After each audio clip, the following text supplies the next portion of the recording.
서울의 스카이라인을 지배하는 아크타워의 최상층. 사방이 통유리로 된 회장실은 마치 하늘에 떠있는 섬과 같았다. 한민준 회장은 도시의 야경을 등지고 서 있었다. 그의 날카로운 실루엣은 수많은 빌딩의 불빛과 뒤섞여 마치 도시 그 자체를 지배하는 신처럼 보였다. 그에게 이 도시는 거대한 체스판이었고 모든 것은 그의 계산과 의지대로 움직였다.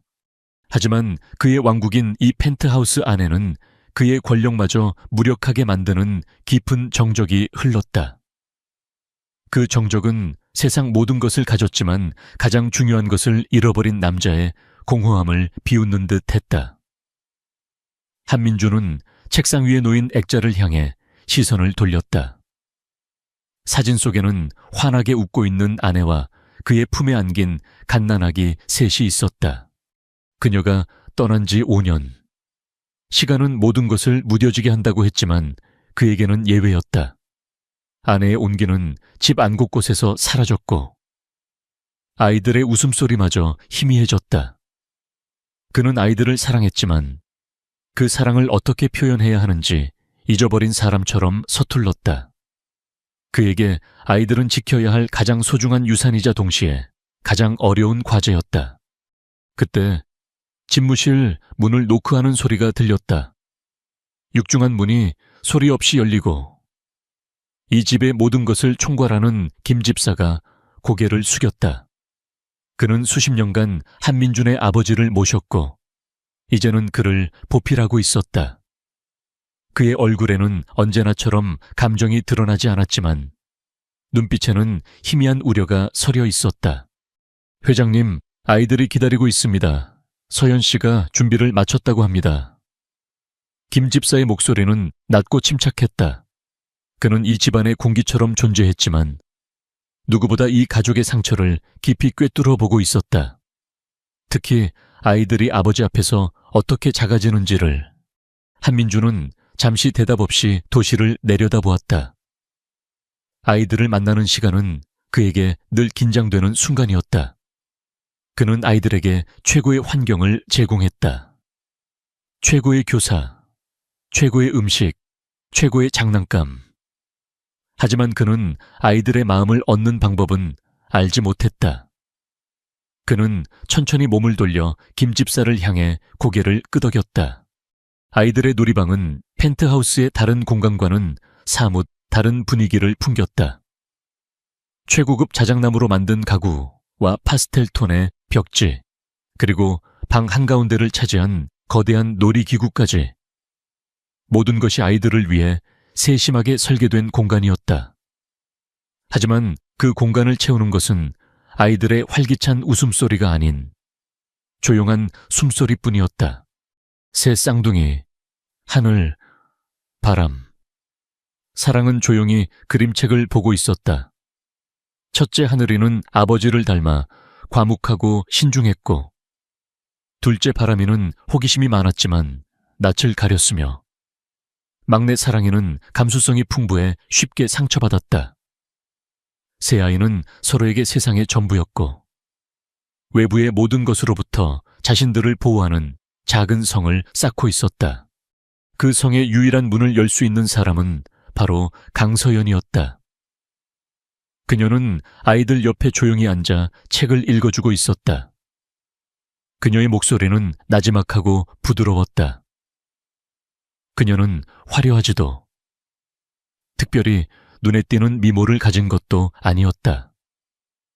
단정하게 묶은 머리와 깔끔한 유니폼 차림은 그저 평범한 가정부의 모습이었다. 하지만 그녀에게는 사람을 편안하게 만드는 특별한 기운이 있었다. 아이들은 그녀의 곁에서만 긴장을 풀고 본연의 모습을 드러냈다. 서연은 아이들의 눈빛만 봐도 무엇을 원하는지, 무엇을 두려워하는지 알 수 있었다. 그녀는 단순한 관리인이 아니라 아이들의 유일한 정서적 안식처였다. 한민준이 놀이방에 들어서는 순간 방 안의 공기가 미세하게 변했다. 아이들은 약속이라도 한 듯 일제히 책 속에 고개를 묻었다. 서연은 조용히 자리에서 일어나 그에게 허리를 숙여 인사했다. 그녀의 얼굴에는 어떤 감정도 드러나지 않았지만 아이들을 향한 그의 시선에 담긴 어색함을 놓치지 않았다. 준비는 다 되었나? 한민준의 목소리는 업무 지시를 내리는 것처럼 딱딱했다. 그는 아이들에게 다가가지 않고 문가에 서서 방안을 훑어보았다. 아이들은 아버지의 질문에 대답하는 대신 서연의 옷자락을 더욱 꽉 움켜쥐었다. 그 작은 행동이 그들 사이의 거리를 명확하게 보여주었다. 서연이 아이들을 대신해 부드럽게 대답했다. 네, 회장님. 아이들 모두 준비되었습니다. 그녀는 아이들의 등을 가볍게 쓸어주며 안심시켰다. 그 미묘한 접촉만으로 아이들은 조금씩 안정을 되찾았다. 한민주는 그 모습을 복잡한 표정으로 바라보았다. 그는 강서연이라는 여자가 가진 영향력이 마음에 들지 않았지만 동시에 그녀가 필요하다는 사실을 인정할 수밖에 없었다. 거실은 회의실처럼 차갑게 정돈되어 있었다. 한민주는 거대한 소파 중앙에 앉았고 아이들은 서연과 함께 맞은편 작은 소파에 나란히 앉았다. 김 집사는 그의 곁에 그림자처럼 서 있었다. 한민주는 잠시 침묵하며 아이들을 관찰했다. 아이들은 그의 시선을 피하며 서로에게 바짝 붙어 있었다. 마침내 그는 입을 열었다. 그의 목소리는 거실 전체를 울릴 만큼 단호했다. 너희들에게 새로운 엄마가 필요하다. 폭탄 같은 선언이었다. 아이들의 작은 어깨가 움찔거렸다. 서연은 순간 숨을 멈췄다. 그녀는 자신의 귀를 의심했다. 김 집사의 미간에도 희미한 주름이 잡혔다. 한민주는 아이들의 반응에 아랑곳하지 않고 말을 이었다. 이 집안에는 안주인이 필요하고 너희들에게는 어머니의 역할이 필요하다. 그것이 장기적으로 회사와 너희 모두를 위한 최선의 길이다. 그는 모든 것을 비즈니스처럼 설명했다.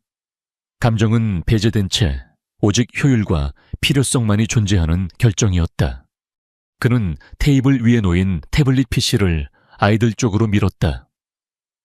화면에는 화려한 드레스를 입은 10명의 여자 모델들의 사진이 떠 있었다. 모두 대한민국에서 가장 유명하고 아름다운 여성들이었다. 여기 10명의 후보가 있다. 앞으로 한 달 동안 너희들은 이들과 시간을 보내게 될 것이다. 그의 계획은 충격적일 만큼 단순했다. 한 달 뒤 너희들이 직접 새로운 엄마를 선택하게 될 것이다. 너희들의 선택을 존중하겠다. 그는 이것이 아이들에게 선택권을 주는 최선의 배려라고 생각하는 듯했다. 하지만 그것은 아이들의 마음을 전혀 이해하지 못한 지극히 오만한 방식이었다. 사랑이의 눈에 눈물이 그렁그렁 맺혔다. 하늘이는 입술을 굳게 다물었고 바람이는 서연의 팔 뒤로 숨어버렸다. 아이들에게 엄마라는 단어는 오직 한 사람. 사진 속에서 웃고 있는 그들의 친어머니뿐이었다. 다른 누군가가 그 자리를 대신한다는 것은 상상할 수도 없는 끔찍한 일이었다. 서연은 아이들의 떨림을 고스란히 느끼며 주먹을 꽉 쥐었다. 그녀는 나서고 싶었다. 이것은 잘못되었다고. 아이들에게 너무나 잔인한 일이라고 소리치고 싶었다. 하지만 그녀는 그저 고용된 가정부일 뿐이었다. 그녀에게는 이 결정에 이의를 제기할 어떠한 권리도 없었다.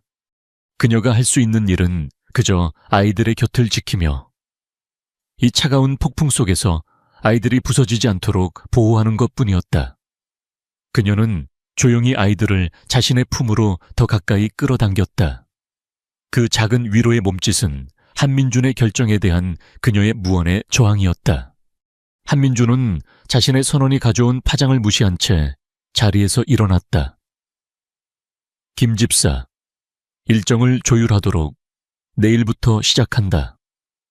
그는 더 이상 할 말이 없다는 듯 뒤돌아서 자신의 서재로 향했다. 쿵 하고 문이 닫히는 소리는 마치 사형 선고처럼 거실에 무겁게 울려 퍼졌다.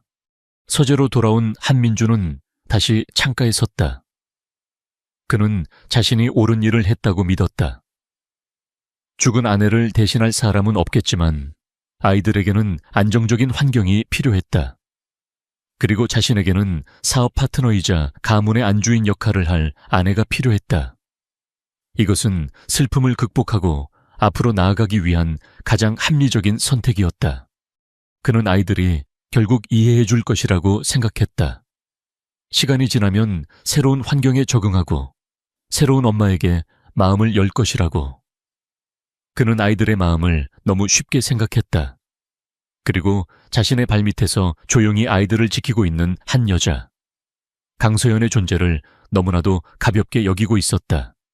한편 거실에 남겨진 아이들은 서연의 품에 안겨 소리 없이 울고 있었다. 서연은 아이들의 등을 토닥이며 아무 말도 하지 않았다. 지금은 어떤 말도 위로가 되지 않을 터였다. 그녀는 그저 아이들의 슬픔과 공포를 온몸으로 받아내며 함께 있어 주었다. 그녀의 눈빛은 거실 한편에 걸린 한민준 가족의 사진을 향했다. 행복하게 웃고 있는 네 사람의 모습. 그리고 이제 그 자리를 대신하기 위해 10명의 낯선 여자들이 들이닥칠 것이다. 서연은 결심했다. 비록 자신은 힘없는 가정부일 뿐이지만 무슨 일이 있어도 이 아이들을 지켜내겠다고. 그 어떤 거짓된 미소와 위선으로부터도 밤이 깊어지고 거대한 펜트하우스는 다시 깊은 침묵에 잠겼다. 하지만 오늘 밤의 침묵은 이전과는 달랐다. 그것은 폭풍전야의 고요함이었다.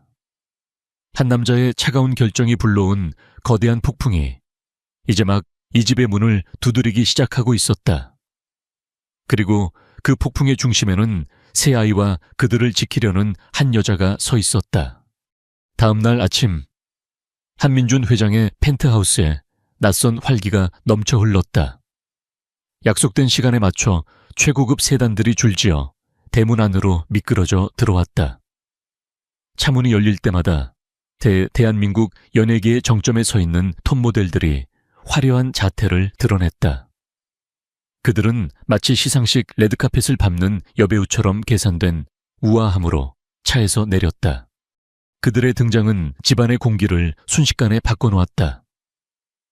짙은 향수 냄새와 명품 옷감의 바스락거리는 소리, 그리고 서로를 견제하는 보이지 않는 신경전이 고요했던 저택을 가득 메웠다. 오랫동안 이 집을 지켜온 사용인들은 당혹감을 감추지 못한 채 새로운 권력 구도의 등장을 몰차 지켜보았다.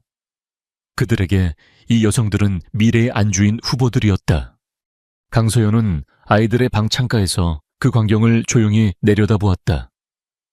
그녀의 눈에는 어떠한 동요도 비치지 않았지만 등 뒤에 숨어 창밖을 훔쳐보는 새 아이의 작은 떨림이 그녀에게 고스란히 전해졌다. 아이들은 마치 아름다운 맹수들의 등장을 지켜보는 작은 초식동물처럼 잔뜩 겁에 질려 있었다. 한민주는 로비 중앙에서 그들을 맞이했다. 그는 어젯밤의 차가운 아버지와는 다른 능숙한 사업가의 얼굴을 하고 있었다. 그는 10명의 모델들 한 명 한 명에게 가벼운 미소와 함께 악수를 건넸다. 모델들은 저마다의 매력을 최대한으로 발산하며 그에게 자신을 각인시키려 애썼다. 어떤 이는 과장된 웃음으로, 어떤 이는 지적인 분위기로, 또 어떤 이는 수줍은 태도로 접근했다. 그중 단연 눈에 띄는 인물은 최유라였다. 그녀는 다른 모델들처럼 부산스럽게 움직이지 않았다. 그녀는 가장 마지막에 차에서 내렸고 마치 여왕처럼 천천히 걸어 들어왔다. 그녀의 검은색 실크 드레스는 화려하지 않았지만 몸의 모든 곡선을 완벽하게 드러냈고 절제된 화장은 오히려 그녀의 이목구비를 더욱 돋보이게 했다.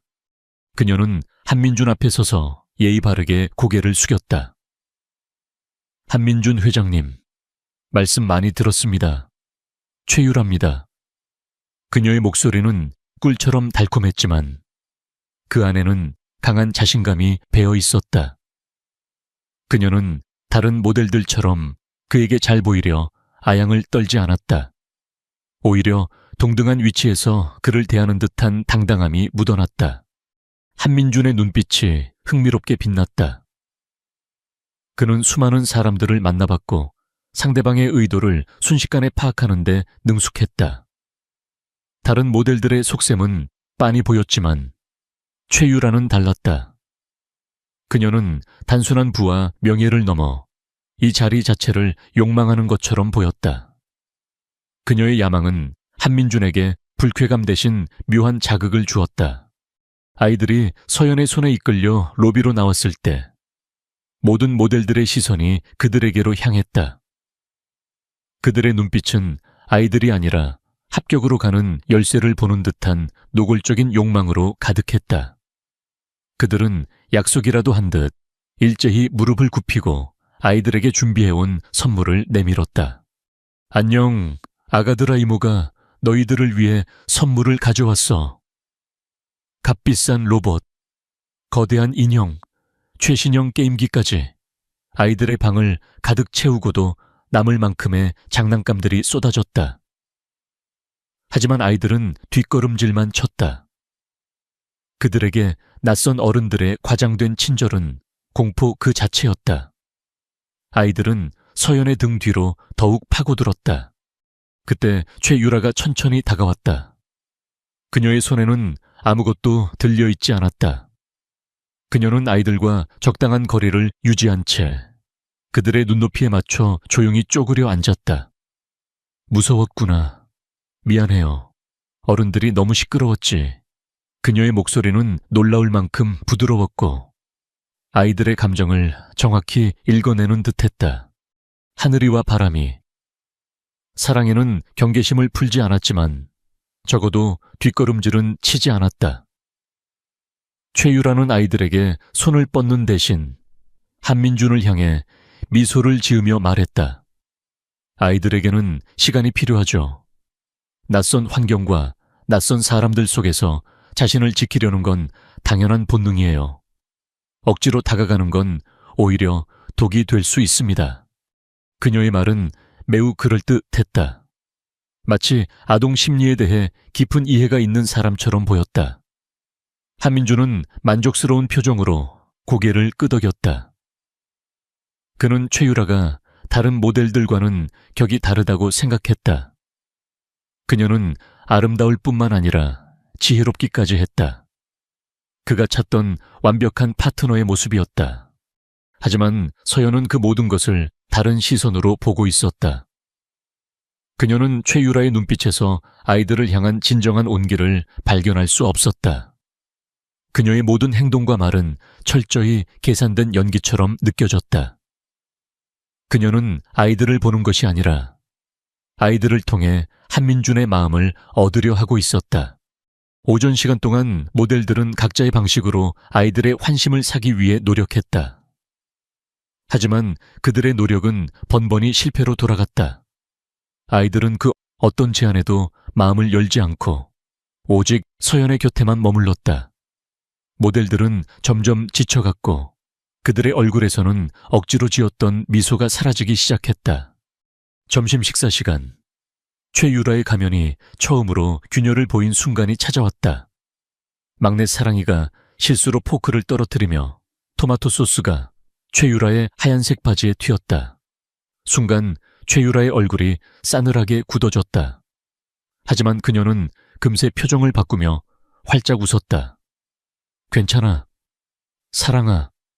실수할 수도 있지. 이모는 전혀 신경 안 써. 그녀는 아무렇지 않은 듯 냅킨으로 바지를 닦으며 한민준을 향해 너그러운 미소를 보였다. 한민준은 그녀의 성숙한 대처에 다시 한번 감탄했다. 하지만 잠시 후 화장실에 다녀오겠다며 자리에서 일어난 그녀의 뒤를 서연은 조용히 따라갔다. 그녀는 무언가 확인해야 할 것이 있었다. 화장실 복도에서 최유라는 휴대폰을 귀에 대고 격앙된 목소리로 통화하고 있었다. 그녀의 목소리는 식탁에서의 상냥함과는 180도 달랐다. 정말 짜증나 죽겠어. 그 멍청한 꼬마애가 내 바지에 음식을 쏟았다고. 이거 한정판이라 구하기도 힘든 건데. 서연은 기둥 뒤에 숨어 그녀의 말을 계속 들었다. 아니, 애들이 문제가 아니야. 하나같이 유령이라도 본 것처럼 구석에 처박혀서 말도 안 해. 저런 애들을 어떻게 다루라는 거야. 한민준 회장만 아니었으면 당장 다 엎어버리고 나왔을 거야. 일단은 참아야지. 저 남자를 내 손에 넣을 때까지만. 그녀의 목소리에는 아이들에 대한 경멸과 한민준에 대한 소유욕이 가득했다. 통화를 마친 최유라는 거울 앞에 서서 자신의 모습을 확인했다. 그리고는 언제 그랬냐는 듯 다시 천사 같은 미소를 지으며 복도를 걸어 나갔다. 그 모든 것을 지켜본 서연의 눈빛이 차갑게 가라앉았다. 그녀의 예상이 맞았다. 최유라는 이 집안에서 가장 위험한 존재였다. 그녀는 단순한 신분 상승을 노리는 것이 아니었다. 그녀는 자신의 목표를 위해서라면 아이들의 상처 따위는 아무렇지 않게 밟고 지나갈 수 있는 차가운 심장을 가진 여자였다. 서연은 주먹을 꽉 쥐었다. 그날 오후 모델들은 하나둘씩 지친 기색을 보이며 돌아갔다. 그들이 떠난 저택은 마치 화려한 파티가 끝난 뒤처럼 어수선하고 공허했다. 아이들은 하루 종일 긴장했던 탓에 녹초가 되어 일찍 잠이 들었다. 서연은 잠든 아이들의 이마를 쓸어주며 깊은 생각에 잠겼다. 오늘 하루 동안 그녀는 10명의 후보들을 모두 관찰했다. 그들 대부분은 아이들에게 전혀 관심이 없었고 몇몇은 서툴렀지만 진심으로 다가가려 노력하기도 했다. 하지만 최유라는 완전히 다른 부류였다. 그녀는 가장 완벽하게 좋은 엄마를 연기했지만 그 가면 뒤에는 가장 위험한 칼날을 숨기고 있었다. 서연은 한민준이 그녀의 실체를 전혀 눈치채지 못하고 있다는 것을 알았다. 그는 최유라의 지적인 매력과 계산된 행동에 완전히 매료되어 있었다. 이대로 가다가는 정말로 최유라가 이 집의 안주인이 될지도 모른다.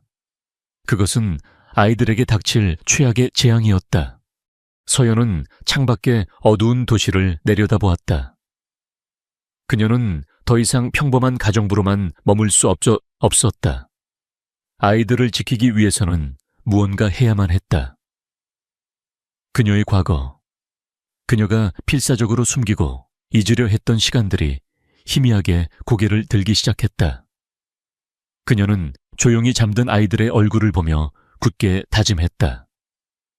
저 악랄한 장미의 가시로부터 아이들을 지켜낼 가시가 되어야겠다고.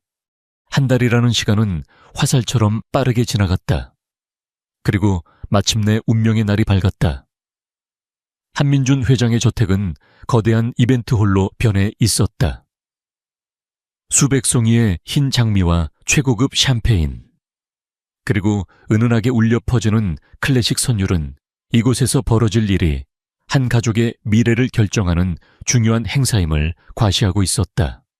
초대된 손님은 많지 않았지만 모두가 대한민국 상류층을 대표하는 인물들이었다. 한민준 회장의 친척들과 그룹의 핵심 임원들, 그리고 그의 결정을 대외적으로 공표해줄 소수의 언론인들이 자리를 채우고 있었다. 그들의 시선은 모두 무대의 주인공인 10명의 모델들과 3명의 어린 심사위원들에게 쏠려 있었다. 아이들은 불편해 보이는 작은 턱시도와 드레스를 입고 있었다. 잔뜩 겁먹은 얼굴로 서로의 손을 꼭 잡은 모습은 이 화려한 행사의 본질이 얼마나 비인간적인지를 역설적으로 보여주었다. 강서연은 그들의 곁에 머물 수 없었다. 그녀는 다른 사용인들과 함께 행사장 구석에 서서 멀리서 아이들을 지켜볼 수밖에 없었다. 한민준은 단상에 올라 짧게 연설을 시작했다. 그는 이 결정이 아이들의 미래를 위한 최선의 선택임을 강조했고, 이 자리에 참석한 모든 이들이 그 선택을 존중해 주기를 바란다고 말했다. 그의 목소리는 자신감에 차 있었지만 아이들을 바라보는 그의 눈빛에는 아주 희미한 불안감이 스치고 있었다. 마지막 테스트가 시작되었다. 모델들에게는 아이들과의 마지막 교감 시간이 10분씩 주어졌다. 그것은 공개적인 최종 면접이었다. 첫 번째 모델은 유명한 동화작가와 함께 만든 그림책을 아이들에게 읽어주려 했다. 하지만 아이들은 책에 전혀 관심을 보이지 않았고 그녀의 과장된 목소리 연기는 오히려 아이들을 겁먹게 할 뿐이었다. 두 번째 모델은 자신이 직접 구웠다는 쿠키를 내밀었다. 하지만 알레르기까지 세심하게 관리하는 서연의 보살핌에 익숙한 아이들은 낯선 음식을 경계하며 고개를 저었다. 당황한 모델은 억지로 쿠키를 먹이려다 아이를 울릴 뻔하는 실수를 저질렀고 황급히 자리로 돌아가야 했다. 그 후로도 비슷한 상황이 계속되었다. 노래를 부르고 마술을 보여주고 춤을 추는 등 모델들은 각자의 장기를 총동원했지만 아이들의 굳게 닫힌 마음의 문을 열기에는 역부족이었다. 그들의 모든 노력은 아이들에게 진심으로 다가가는 것이 아니라 한민준과 다른 어른들에게 점수를 따기 위한 행위처럼 보였다. 행사장의 분위기는 점점 어색해졌다. 지켜보는 사람들의 얼굴에도 실망감이 번져나갔다. 한민준의 미간은 점점 좁아지고 있었다. 그의 완벽한 계획에 차질이 생기고 있었다. 아이들이 아무도 선택하지 않는 최악의 상황까지 고려해야 할 판이었다. 마지막으로 최유라의 차례가 되었다. 그녀는 다른 모델들처럼 요란하게 등장하지 않았다. 그녀는 조용히 아이들 앞에 다가가 무릎을 꿇었다. 그녀의 손에는 작은 오르골 상자가 들려 있었다. 그녀는 상자를 열어 아이들에게 보여주었다. 상자 안에서는 익숙한 자장가 멜로디가 흘러나왔다. 이건 너희 어머니께서 좋아하시던 곡이라고 들었어요. 최유라의 목소리는 진심 어린 슬픔을 담고 있는 듯 했다. 어머니를 대신할 수는 없겠지만 그분의 빈자리가 조금이라도 덜 외롭게 느껴지도록 노력하고 싶어요. 그녀는 죽은 사람을 언급하는 대담한 수를 두었다. 그것은 뭐 아니면 도인 도박이었다. 어른들은 감동했다. 죽은 아내에 대한 예의와 아이들의 상처를 보듬으려는 배려심. 최유라는 완벽한 답안지를 제출한 것처럼 보였다. 한민준의 얼굴에도 마침내 옅은 미소가 번졌다. 그는 역시 최유라가 정답이라고 확신했다. 그녀라면 이 엉망인 상황을 수습하고 자신의 계획을 완벽하게 마무리해 줄 수 있을 터였다. 하지만 아이들의 반응은 달랐다. 그들은 최유라가 내민 오르골을 쳐다보지도 않았다. 오히려 고개를 돌려 행사장 구석, 자신들을 걱정스럽게 바라보고 있는 강서연을 찾았다. 아이들의 눈빛은 마치 길 잃은 아기 새가 어미새를 찾는 것처럼 간절했다. 그 순간 아이들은 이미 마음의 결정을 내린 상태였다. 마침내 결정의 시간이 다가왔다. 한민주는 아이들을 단상 중앙으로 데리고 갔다. 수많은 카메라 렌즈가 새 아이의 작은 얼굴을 향했다. 자, 이제 선택하렴. 누가 너희의 새로운 엄마가 되었으면 좋겠니? 그의 목소리는 부드러웠지만 그 안에는 최유라를 선택하라는 무언의 압력이 담겨 있었다. 아이들은 잠시 망설였다. 수많은 어른들의 시선이 부담스러운 듯 서로의 옷자락만 만지작거렸다. 최유라는 가장 아름다운 미소를 지으며 아이들을 바라보았다. 그녀는 자신의 승리를 한치의 의심도 하지 않았다. 그녀의 눈은 이미 미래의 안주인으로서 이 저택을 훑어보고 있었다. 그때였다. 가장 과묵했던 첫째 하늘이가 먼저 손을 들었다. 그의 작은 손가락은 망설임 없이 한 곳을 향했다.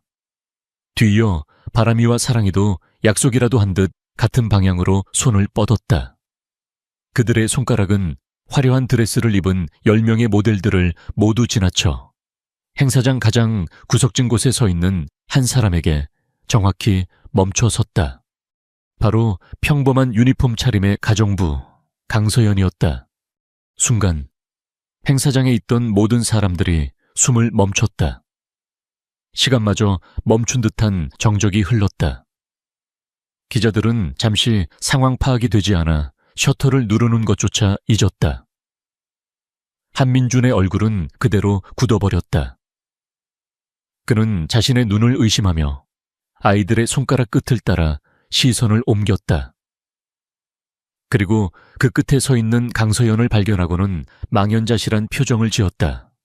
가장 먼저 정신을 차린 것은 기자들이었다.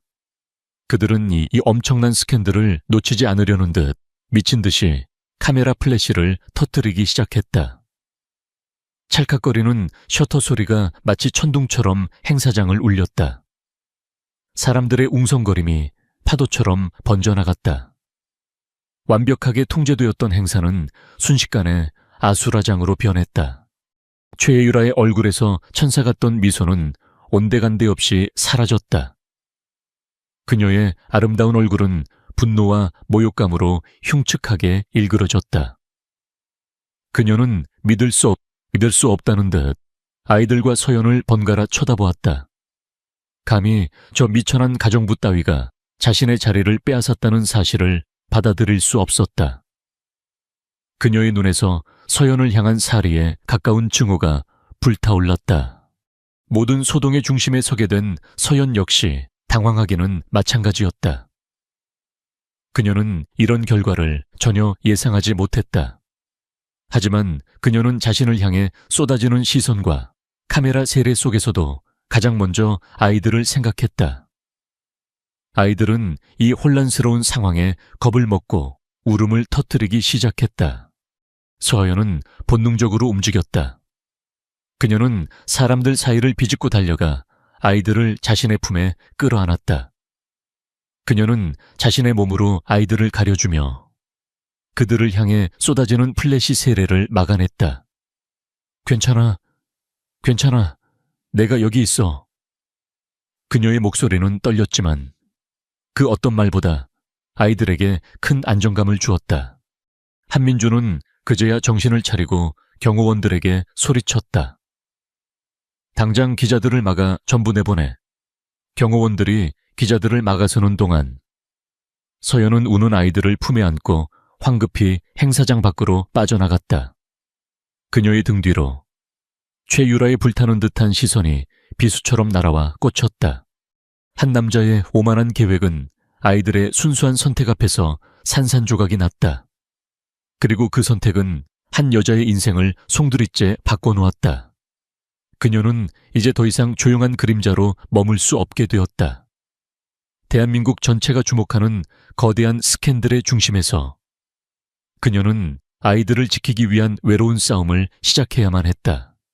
그날 밤 한민준 회장의 펜트하우스는 거대한 폭풍의 눈 한가운데에 놓인 듯했다. 밖에서는 언론의 광풍이 몰아치고 있었지만 안에서는 그보다 더 차가운 분노와 침묵이 흘렀다. 한민준은 집무실에서 쉬지 않고 걸려오는 전화를 받고 있었다. 그룹 홍보팀, 법무팀, 그리고 가문의 어른들까지 모두가 이 전대미문의 스캔들을 어떻게 수습할 것인지 그를 압박했다. 인터넷은 이미 난리가 난 상태였다.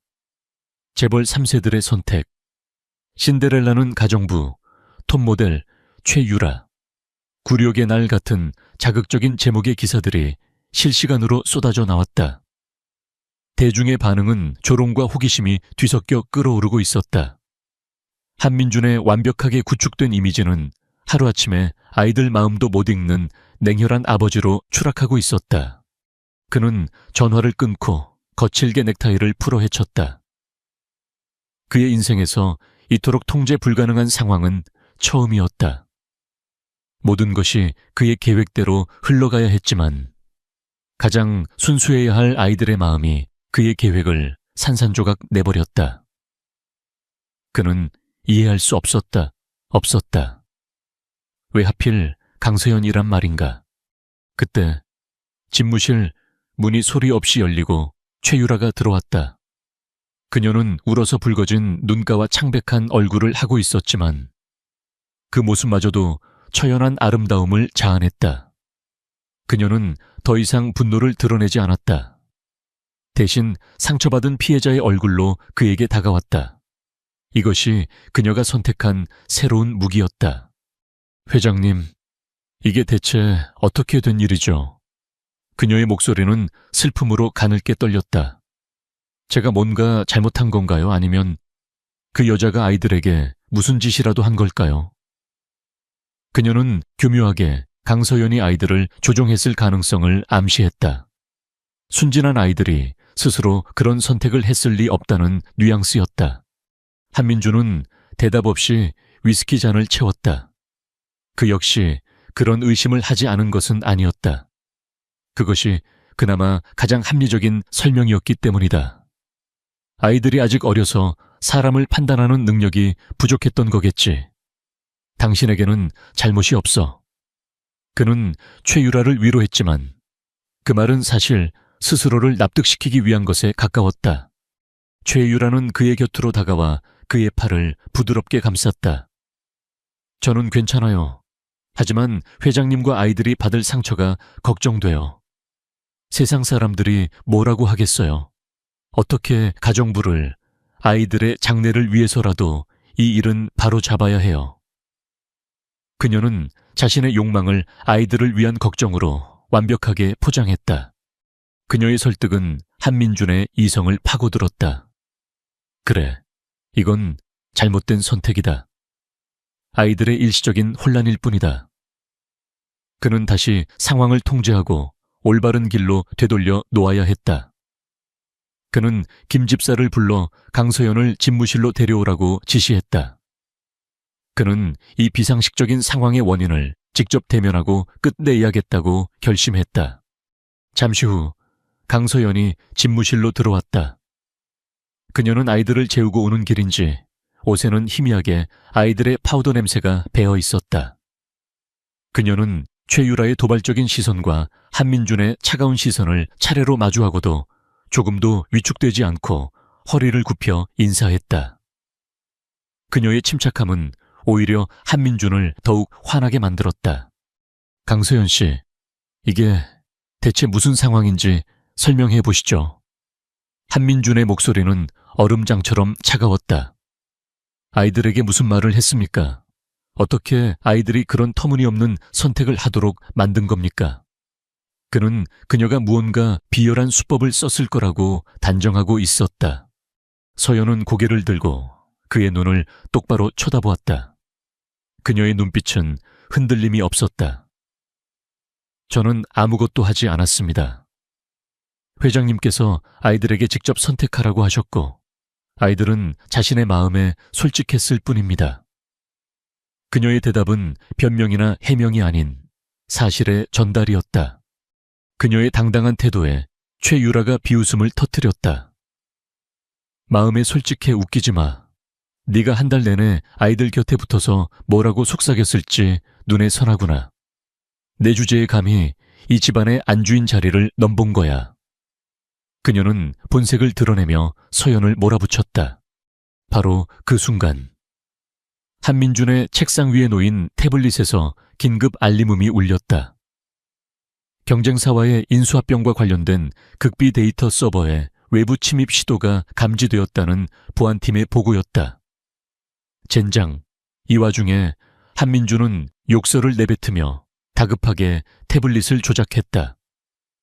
보안팀장이 다급한 목소리로 보고를 이어갔다. 방화벽을 우회한 신종 공격입니다. 역추적이 불가능하도록 IP를 계속 바꾸고 있습니다. 이대로라면 10분 안에 데이터가 전부 유출될 수 있습니다. 심각한 상황이었다. 서연과 유라의 문제는 순식간에 뒷전으로 밀려났다. 한민준의 얼굴이 하얗게 질렸다. 그는 보안팀장에게 소리치며 지시를 내리고 있었다. 하지만 상황은 나아질 기미를 보이지 않았다. 그때 그의 등 뒤에서 조용한 목소리가 들렸다. 그건 디코입니다. 한민준과 최유라, 통화하던 보안팀장까지 모두가 놀라 서연을 쳐다보았다. 서연은 한민준의 태블릿 화면을 스치듯 본 것만으로 상황의 핵심을 꿰뚫고 있었다. 해커는 정문을 요란하게 두드리면서 실제로는 아무도 신경 쓰지 않는 쪽문을 노리고 있습니다. 서버 로그가 아니라 임원 비서실의 개인 이메일 기록을 지금 당장 확인해야 합니다. 지난 72시간 동안의 외부 첨부 파일을요. 그녀의 말은 너무나 전문적이고 확신에 차 있었다. 단순한 가정부의 입에서 나올 수 있는 종류의 조언이 아니었다. 한민주는 순간 망설였지만 지푸라기라도 잡는 심정으로 보안팀장에게 소리쳤다. 들었나? 당장 비서실 이메일부터 확인해. 몇 분 뒤 보안팀장에게서 경악에 찬 목소리가 들려왔다. 찾았습니다 한 비서의 개인 이메일에서 악성 코드가 발견되었습니다. 해커는 데이터를 빼내는 게 아니라 회장님의 이름으로 거짓된 인수합병 계약서를 경쟁사에 보내려 하고 있었습니다. 새허연의 말이 정확했다. 그녀의 조언이 아니었다면 회사는 수조 원대의 손실을 입을 뻔했다. 집무실에는 무거운 침묵이 흘렀다. 최유라는 믿을 수 없다는 표정으로 서연을 쳐다보았고 한민주는 난생 처음으로 강서연이라는 여자를 다시 보게 되었다. 그녀는 누구지 대체 정체가 뭐지? 그의 머릿속은 온통 물음표로 가득 찼다. 그의 분노는 당혹감과 호기심으로 바뀌어 있었다. 한민주는 잠시 생각에 잠긴 후 마침내 결정을 내렸다. 그는 두 여자를 번갈아 보며 말했다. 이 문제는 이렇게 끝낼 수 없다. 그는 위기를 기회로 바꾸는데 능숙한 사업가였다. 대중과 가문 어른들을 납득시키기 위한 시간이 필요하다. 그리고 나 역시 진실이 무엇인지 확인할 시간이 필요해.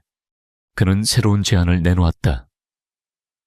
앞으로 한 달, 두 사람 모두 이 집에 머물며 아이들의 임시 엄마 역할을 수행한다. 이것은 테스트다. 아이들에게, 그리고 나에게 누가 정말로 이 자리에 어울리는 사람인지 증명해 보여. 한 달 뒤 내가 직접 최종 결정을 내리겠다. 그것은 일종의 결선 투표 선언이었다. 최유라의 얼굴에 다시 승리의 미소가 번졌다. 그녀는 한 달이라는 시간 동안 저 천한 가정부를 지옥으로 떨어뜨릴 수백 가지 방법을 떠올렸다. 그녀는 자신만만하게 대답했다. 좋아요. 회장님의 현명한 결정에 따르겠습니다. 한민준의 시선이 서연에게 향했다. 강서연 씨는 서연은 잠시 아이들의 얼굴을 떠올렸다. 이 집을 나가는 것은 쉬운 선택이었다. 하지만 그것은 아이들을 저 위험한 여자의 손에 남겨두고 도망치는 것이나 다름없었다. 그녀는 고개를 끄덕였다. 알겠습니다. 아이들을 위해서라면 그렇게 하겠습니다. 그렇게 기묘한 동거가 시작되었다. 한민준의 집무실 책상을 사이에 두고 화려한 야망의 화신인 최유라와 비밀을 간직한 조용한 수호자인 강서연은 서로를 마주 보았다. 이것은 단순히 엄마 자리를 건 싸움이 아니었다. 한 가족의 운명과 거대한 진실을 둘러싼 보이지 않는 전쟁의 서막이었다. 기묘한 한 달의 시험 기간이 시작되자 펜트하우스는 두 개의 다른 세계로 나뉘었다. 하나는 최유라가 만든 화려하고 소란스러운 세계였고 다른 하나는 강서연이 지키는 조용하고 안정적인 세계였다. 두 세계는 같은 공간 안에서 끊임없이 부딪히며 불협화음을 만들어냈다. 최유라는 아이들의 마음을 돈으로 사려고 했다. 그녀는 매일같이 백화점에서 가장 비싼 장난감과 옷을 사들였고 유명 레스토랑에 셰프를 초빙해 아이들이 좋아하지도 않는 화려한 음식을 만들게 했다. 주말에는 놀이공원을 통째로 빌리거나 전용 헬기를 띄워 아이들을 당황하게 만들었다. 하지만 아이들은 그 모든 것에 마음을 주지 않았다. 오히려 낯선 환경과 과도한 관심에 지쳐갔고 하루가 끝날 때쯤이면 늘 서연의 품으로 돌아와 안정을 찾았다. 서연은 아이들에게 무언가를 해주려 애쓰지 않았다. 그녀는 그저 이전처럼 아이들의 일상에 스며들어 그들의 이야기에 귀를 기울이고 함께 책을 읽고 정원에서 작은 식물을 가꾸었다. 아이들의 마음을 얻는데 실패하자 최유라의 조바심은 분노로 바뀌었다. 그녀는 정면 승부로는 강서연을 이길 수 없다는 것을 깨달았다. 그래서 그녀는 방향을 바꾸기로 했다. 강서연의 약점을 찾아내어 그녀를 사회적으로 매장시켜버리기로. 그녀는 거액의 돈을 주고 업계에서 가장 유능하다는 사설 탐정을 고용했다. 강서연이라는 여자의 모든 것을 알아내 출생, 가족, 학교, 과거 행적, 사소한 흠집이라도 찾아내. 빚이든 남자 문제든 뭐든 상관없어. 최유라의 지시는 단호했다. 그녀는 강서연의 과거에 분명 무언가 추악한 비밀이 숨겨져 있을 거라고 확신했다. 저렇게 완벽하게 평범한 사람은 존재할 수 없으니까. 같은 시각 한민준 역시 자신만의 조사를 시작하고 있었다. 그는 강서연의 정체에 대한 의심을 떨칠 수가 없었다. 지난번 보안 사건에서 보여준 그녀의 통찰력은 단순한 우연이나 추측으로 설명할 수 있는 수준이 아니었다. 그것은 고도로 훈련된 전문가의 날카로운 분석이었다. 그는 자신의 그림자이자 가장 신뢰하는 부하인 박 비서실장을 조용히 불렀다. 박 실장, 강서연 씨에 대해 알아보게. 공식적인 기록 말고 그 이면에 있는 진짜 모습을 누구도 눈치채지 못하게 최대한 조용히.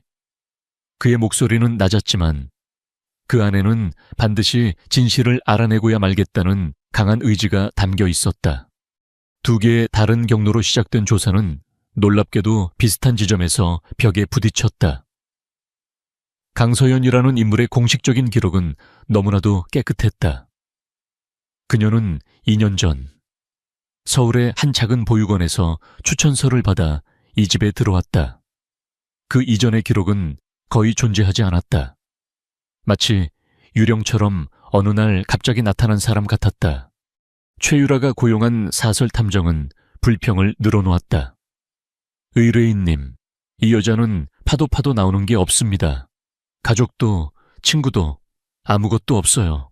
보육원 기록도 몇 년 전 화재로 전부 소실되었다고 합니다. 이건 일반적인 경우가 아닙니다. 누군가 의도적으로 기록을 지운 것 같습니다. 사설 탐정의 보고는 최유라의 의심을 더욱 키웠다. 그녀는 서연이 사기꾼이거나 혹은 무언가 끔찍한 범죄를 저지르고 신분을 세탁한 인물일 거라고 상상했다. 그녀는 탐정에게 돈을 더 쥐어주며 어떻게든 증거를 찾아내라고 윽박질렀다. 한편 한민준의 지시를 받은 박 실장은 더욱 깊숙한 곳을 파고들었다. 그는 그룹의 정보력을 총동원해 소실되었다는 보육원 화재 사건을 재조사했다. 그리고 마침내 이상한 점을 발견했다. 화재 사건의 배후에 국가정보원의 개입이 있었다는 희미한 흔적을 찾아낸 것이다. 박 실장은 조심스럽게 국가기관의 비공식적인 정보망에 접근했다. 그리고 마침내 강서연이라는 이름과 연결된 하나의 키워드를 찾아냈다. 아이리스. 그것은 몇 년 전 국정원 내부에서 전설로 불렸던 한 블랙 요원의 코드네임이었다. 그녀는 위장, 침투, 정보 분석 등 모든 분야에서 타의 추종을 불허하는 천재였다. 보고서에는 그녀가 마지막으로 참여했던 작전명 프로메테스에 대한 내용이 간략하게 언급되어 있었다. 대기업의 기술 유출을 막기 위한 비밀 작전이었지만 내부의 배신으로 인해 처참한 실패로 끝났다. 작전 중 아이리스는 팀원 전체를 잃고 홀로 살아남았으며 그 직후 모든 기록을 삭제하고 자취를 감추었다. 그녀는 공식적으로는 실종 처리된 상태였다. 박 실장이 이 충격적인 사실을 한민준에게 보고하는 동안 강서연은 아이들과 함께 한적한 공원에서 평화로운 오후를 보내고 있었다. 아이들은 오랜만에 맛보는 자유에 신이 나서 뛰어놀고 있었다. 서연은 벤치에 앉아 아이들의 모습을 미소 지으며 바라보았다. 그녀에게 이 시간은 유일한 위안이었다. 바로 그때였다. 아이들에게 공을 던져주던 서연의 몸이 순간적으로 굳었다. 그녀의 시선은 공원 반대편 입구에 서 있는 한 남자에게 고정되었다. 검은 모자를 깊게 눌러 쓴 평범한 인상이었지만 서연은 그의 걸음걸이와 자세만으로도 그가 누구인지 단번에 알아차렸다. 그는 프로메테우스 작전에서 죽었어야 할 사람이었다. 서연의 머릿속에 잊고 싶었던 과거의 파편들이 섬광처럼 스쳐 지나갔다. 총성과 비명, 배신자의 차가운 눈빛, 그리고 불길 속에서 사라져간 동료들의 마지막 모습. 그녀의 심장이 차갑게 식어 내렸다. 그가 여기에 있다는 것은 우연이 아니었다. 그들의 목표는 처음부터 이 아이들, 그리고 아이들의 아버지인 한민준 회장이었다. 그녀는 애써 평정을 되찾으며 아이들을 불렀다. 하늘아, 바람아, 사랑아, 이제 집에 갈 시간이야. 그녀의 목소리는 미세하게 떨리고 있었다. 아이들은 더 놀고 싶다고 투정을 부렸지만 서연의 굳은 표정을 보고는 군말 없이 그녀에게 달려왔다. 그녀는 아이들의 손을 꼭 잡고 최대한 빠른 걸음으로 공원을 빠져나갔다. 그녀는 뒤를 돌아보지 않았지만 남자의 시선이 등 뒤에 비수처럼 꽂히는 것을 느낄 수 있었다. 그녀가 이 집에 가정부로 위장해 들어온 이유가 바로 이것이었다. 그녀는 단순히 과거로부터 도망친 것이 아니었다. 그녀는 프로메테우스 작전의 배후에 있던 거대한 세력이 한민준의 그룹을 노리고 있다는 사실을 알고 그들의 가장 약한 고리인 아이들을 지키기 위해 스스로 방패가 되기로 결심했던 것이다. 그날 밤 박 실장은 자신의 조사 결과를 한민준에게 최종 보고했다. 그는 아이리스에 대한 자료와 프로메테우스 작전의 실패, 그리고 그 작전의 대상이 되었던 기술이 현재 한민준의 그룹이 사활을 걸고 있는 신기술과 일치한다는 사실을 함께 올려놓았다. 한민준은 보고서를 든 채 창밖을 내다보았다. 창밖 정원에서는 서연이 아이들에게 잠들기 전 마지막 인사를 하고 있었다. 아이들은 서연의 목을 끌어안고 뺨에 입을 맞추었다. 부드러운 미소와 함께 아이들을 대하는 저 평범한 여인의 모습과 국가의 운명을 건 첩보전의 중심에 섰던 비운의 스파이 아이리스의 모습이 격렬하게 충돌했다. 이제 모든 조각이 맞춰지고 있었다. 그녀가 보였던 비범한 통찰력, 그녀의 미스터리한 과거, 그리고 그녀가 아이들에게 보이는 절대적인 헌신까지. 한민준은 충격적인 진실을 깨달았다. 자신이 고용한 가정부는 단순한 보호자가 아니었다. 그녀는 보이지 않는 전쟁의 최전선에서 자신의 아이들과 회사를 지키고 있는 마지막 수호자였다. 최유라는 자신의 패배를 인정할 수 없었다.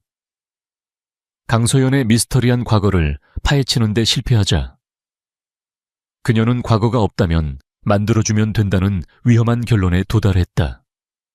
그녀는 사설 탐정을 통해 뒷세계의 인물들과 접촉했고 마침내 강서연에게 개인적인 원한을 가진 것처럼 보이는 한 남자를 찾아냈다. 두 사람의 만남은 한남동의 한 고급, 가장 깊숙한 룸에서 이루어졌다. 남자는 자신을 스펙터라고 소개했다. 그는 평범한 인상이었지만 그 눈빛은 모든 것을 꿰뚫어 보는 듯한 날카로움을 담고 있었다. 최유라는 그가 강서연의 과거 동료였다는 사실까지는 알지 못했다. 스펙터는 최유라의 속셈을 이미 간파하고 있었다. 당신이 원하는 건 강서연, 아니 아이리스를 그 집에서 끌어내는 것.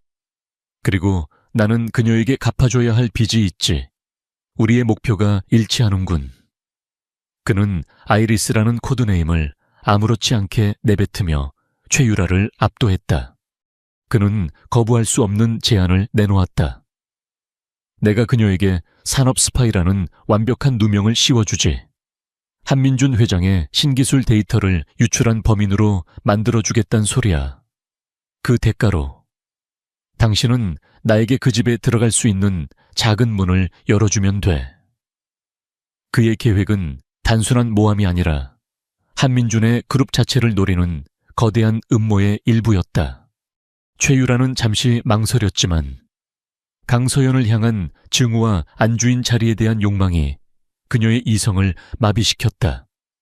그녀는 스펙터의 제안을 받아들였다.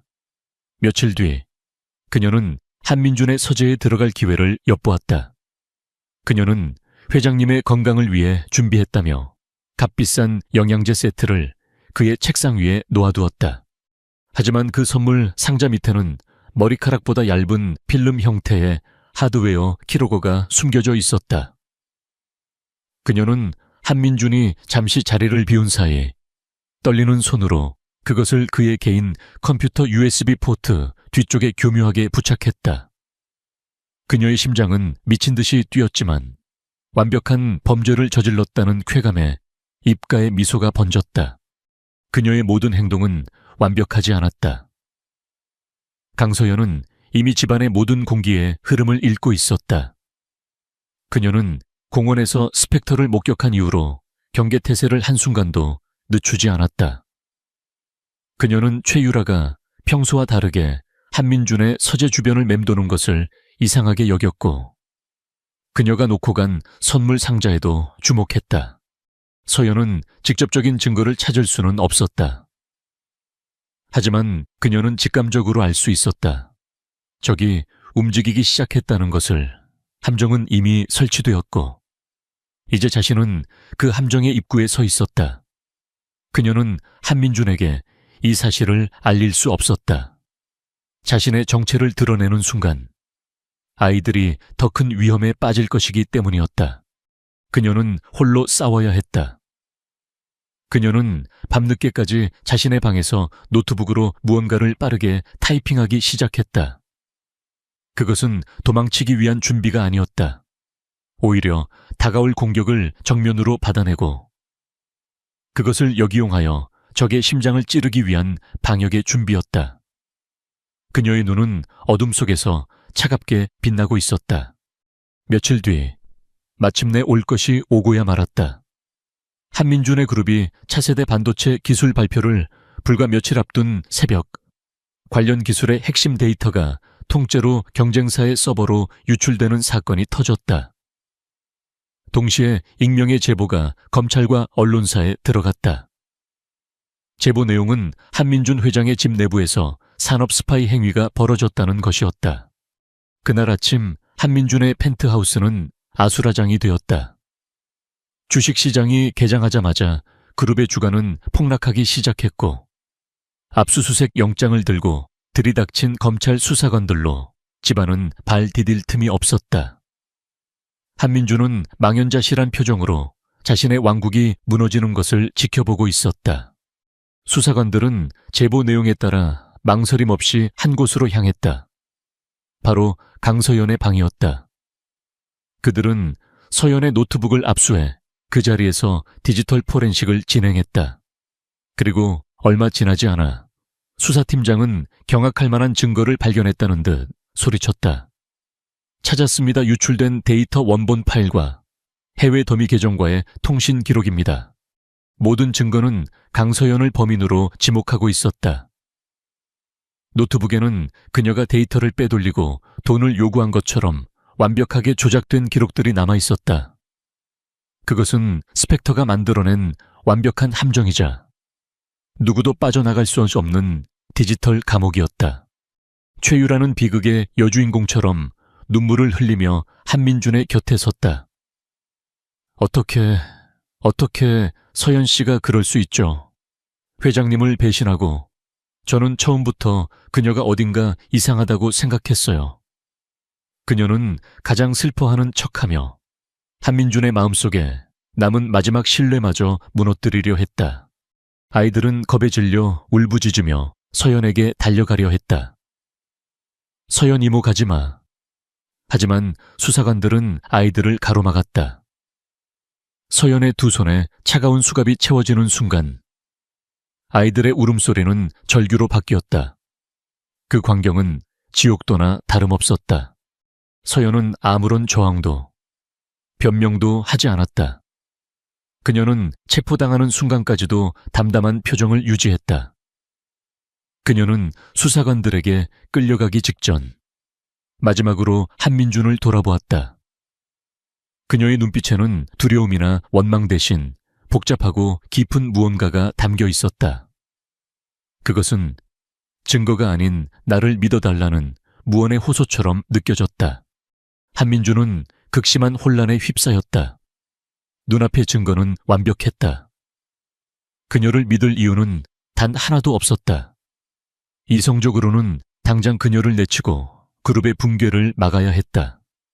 하지만 그의 가슴 한편에서는 다른 목소리가 들려왔다.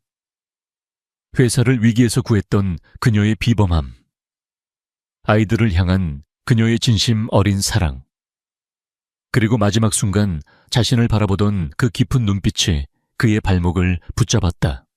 수사관들이 서연을 데리고 현관을 나서는 순간 한민준은 결정을 내려야만 했다.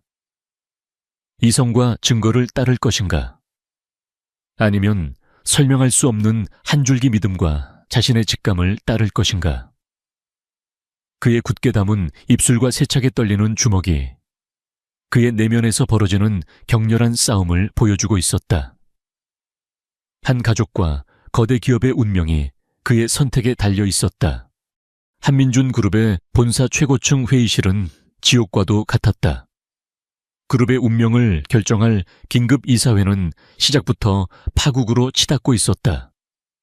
스크린에는 연일 하한가를 기록하는 주가 그래프가 떠 있었고 이사들은 한민준을 향해 맹렬한 비난을 퍼붓고 있었다.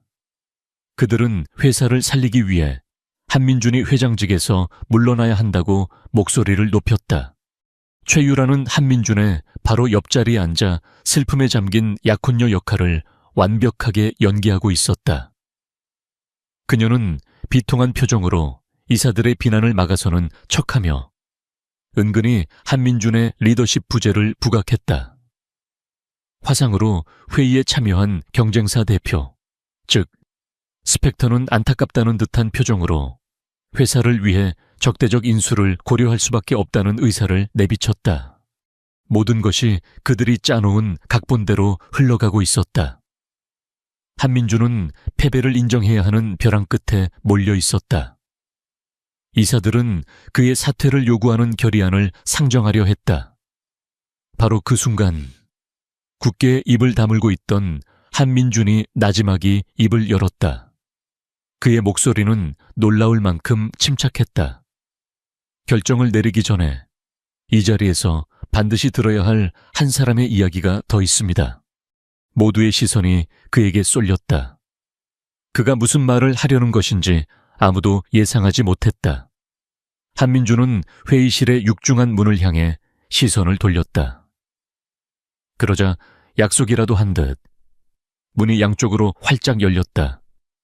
그리고 그곳으로 들어서는 한 여인의 모습에 회의실에 있던 모든 사람들이 숨을 멈췄다.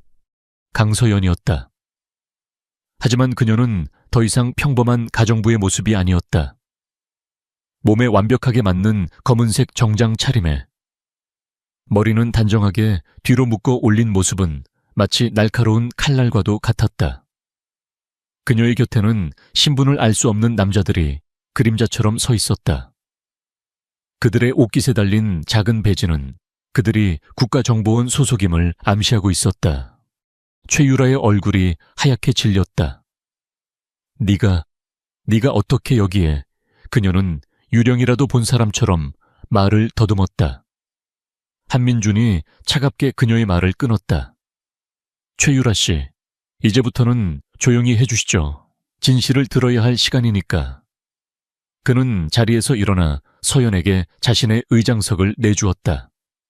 그 행동은 그녀에 대한 절대적인 신뢰를 보여주는 상징적인 제스처였다.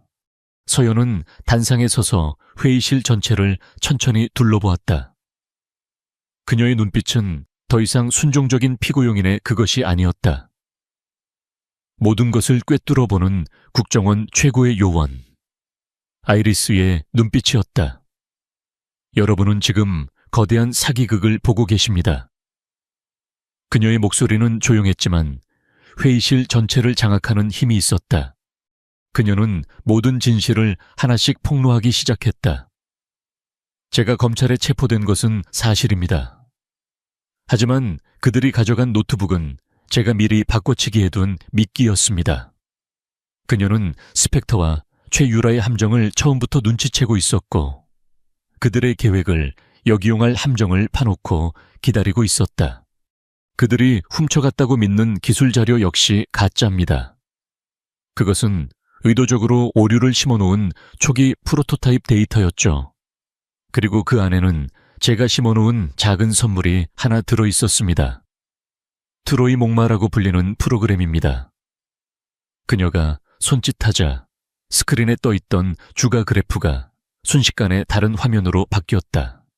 화면에 나타난 것은 바로 경쟁사, 즉 스펙터가 있는 회사의 내부 서버 구조도였다. 스펙터의 얼굴이 경악으로 일그러졌다. 서연의 팀은 이미 경쟁사의 모든 네트워크를 장악한 상태였다. 스크린 위로 증거들이 쏟아지기 시작했다. 스펙터와 최유라가 범행을 공모하는 내용이 담긴 이메일, 최유라의 차명 계좌로 거액의 자금이 오고 간 금융 기록까지, 그리고 마지막 결정적인 증거가 재생되었다. 그것은 한민준의 서재 책상에 놓여있던 고급 만년필 꽂이에 숨겨진 초소형 카메라의 영상이었다. 영상 속에는 최유라가 주위를 살피며 한민준의 컴퓨터에 하드웨어 키로거를 설치하는 장면이 고스란히 담겨 있었다. 서연이 그녀의 선물을 의심하고 같은 모양의 감시 장비로 바꿔치기해 놓았던 것이다. 이럴 수가. 거짓말이야. 전부 조작이야.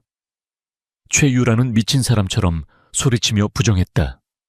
화상 화면 속의 스펙터는 연결을 끊으려 했지만 이미 셔터는 내려진 뒤였다. 서연의 곁에 서 있던 국정원 요원 권 팀장이 앞으로 나섰다. 그는 차가운 목소리로 체포영장을 제시했다. 최유라 씨, 당신을 산업기술보호법 위반 및 범죄 공모 혐의로 긴급 체포합니다. 요원들이 다가와 비명을 지르는 최유라의 팔을 붙잡았다. 권 팀장은 자신의 무정의에 대고 말했다. 목표 확보, 스펙터 위치와 경쟁사 본세도 동시에 진입해. 모든 것이 완벽하게 통제된 작전이었다. 최유라는 끌려나가면서 마지막으로 서연을 노려보았다. 그 눈에는 증오와 저주가 가득했다. 서연은 그 시선을 피하지 않고 담담하게 마주했다. 그것은 승자의 여유가 아닌 길고 길었던 악연을 끝내는 자의 마지막 의식과도 같았다. 회의실을 가득 채웠던 혼란이 거짓말처럼 사라졌다. 넋이 나간 이사들 앞에서 한민준은 다시 단상에 섰다. 그는 모든 사태가 해결되었음을 선포했다. 또한 강서연 씨는 산업 스파이가 아니라 국가기관과 공조하여 그룹의 핵심 기술을 지켜낸 숨은 영웅이라고 공식적으로 밝혔다. 모든 것이 끝나고 텅 빈 회의실에는 한민준과 서연, 단 두 사람만이 남았다. 창밖으로는 어느새 어둠이 내리고 도시의 불빛이 하나둘 켜지고 있었다. 한민준은 서연에게 다가가 그녀의 눈을 똑바로 바라보았다. 그의 눈에는 더 이상 의심이나 혼란이 없었다. 그 자리에는 깊은 감사와 존경, 그리고 그 이상의 감정이 자리하고 있었다. 고맙습니다, 강서연 씨. 당신이 모든 것을 구했소. 그의 진심 어린 한마디에 서연은 처음으로 희미한 미소를 지었다. 길었던 싸움이 끝났음을 알리는 평화로운 미소였다. 두 사람 사이에는 새로운 관계의 서막을 알리는 조용한 공감대가 흐르고 있었다. 모든 폭풍이 지나간 후 한민준 회장의 펜트하우스에는 마침내 진짜 평화가 찾아왔다. 더 이상 보이지 않는 긴장감도, 화려하지만 공허한 장식도 없었다. 그 자리에는 아이들의 웃음소리와 따스한 햇살, 그리고 서로를 향한 편안한 신뢰가 가득했다. 세상은 여전히 떠들썩했지만 이 집은 완벽한 안식처가 되어주었다. 최유라와 스펙터를 비롯한 모든 범죄 연루자들은 법의 엄중한 심판을 받았다. 한민준 그룹의 주가는 비자 반등에 성공했고, 위기를 극복하는 과정에서 보여준 한민준의 결단력은 오히려 그에 대한 신뢰를 더욱 높여주었다.